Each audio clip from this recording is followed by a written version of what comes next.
अमित जी, आपको news 18 network को ये एक्सक्लूसिव इंटरव्यू देने का बहुत बहुत धन्यवाद। हम आपके शहर में हैं, आपकी कंस्टिट्यूएंसी गांधीनगर में हैं, साबरमती रिवर फ्रंट पे हैं। शुरुआत करते हैं, अगर आप पहले 2 फेजेस को देखें, और इसकी चर्चा काफी चल रही है कि वोटर टर्नआउट थोड़ा लो रहा है, कुछ स्टेट्स में 5-6% भी नीचे रहा है वोटर टर्नआउट। तो 400 पार का आपका नारा है, 370 भारतीय जनता पार्टी, तो क्या गाड़ी पटरी पे है? कहीं ऐसा तो नहीं कि कुछ रेल पटरी से पटरी पे है जी। आप परिणाम के दिन देख लेना, 12:30 बजे के पहले एनडीए 400 पार कर जाएगी, मोदी जी फिर से प्रधानमंत्री होंगे। जो लोअर टर्नआउट है, इसके बहुत सारे कारण हैं।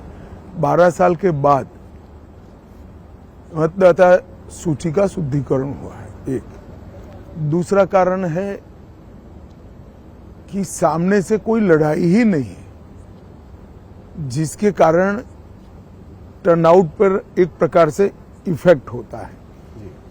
मगर हमारी पार्टी की टीम ने, मैंने स्वयं बहुत डिटेल एनालिसिस किया है।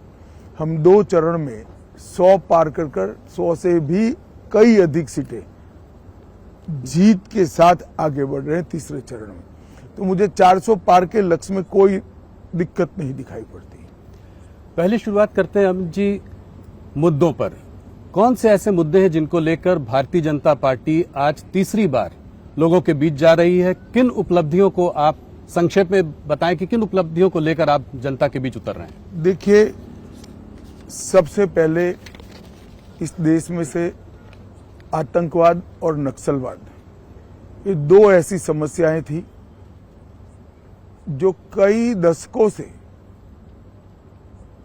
देश के लोकतंत्र के लिए और देश के डेवलपमेंट के लिए नासुर बनी हुई थी। नरेंद्र मोदी जी ने 10 साल के अंदर लगभग आतंकवाद से 100% निजात पाई है, और नक्सलवाद से आप कह सकते हैं 95% तक इसको समाप्त कर दिया है।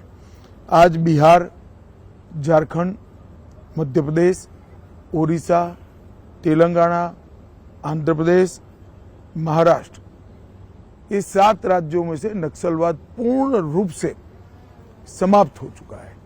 छत्तीसगढ़ के 4 जिलों में बचा है, वहां पर भी अब भारतीय जनता पार्टी की सरकार बनी है, और विगत 3 महीनों के अंदर ही लगभग 100 नक्सलवादी मारे गए। मुझे पूरा विश्वास है मोदी जी के तीसरी बार प्रधानमंत्री बनने के बाद 1-2 साल में ही देश नक्सलवाद से मुक्ति पा लेगा। दूसरा बड़ा इश्यू है, देश की इकोनॉमी सब दृष्टि से चरमराई हुई थी। पॉलिसी बनती ही नहीं थी, उत्पादन की गतिविधियां बड़ी मंद पड़ गई थी, निर्यात ओंधे मुंह गिर रहा था, देश की सारी सार्वजनिक बैंकों की बैलेंस शीट भी न बन पाए अगर सच्ची बनाने जाए, इस प्रकार की स्थिति थी।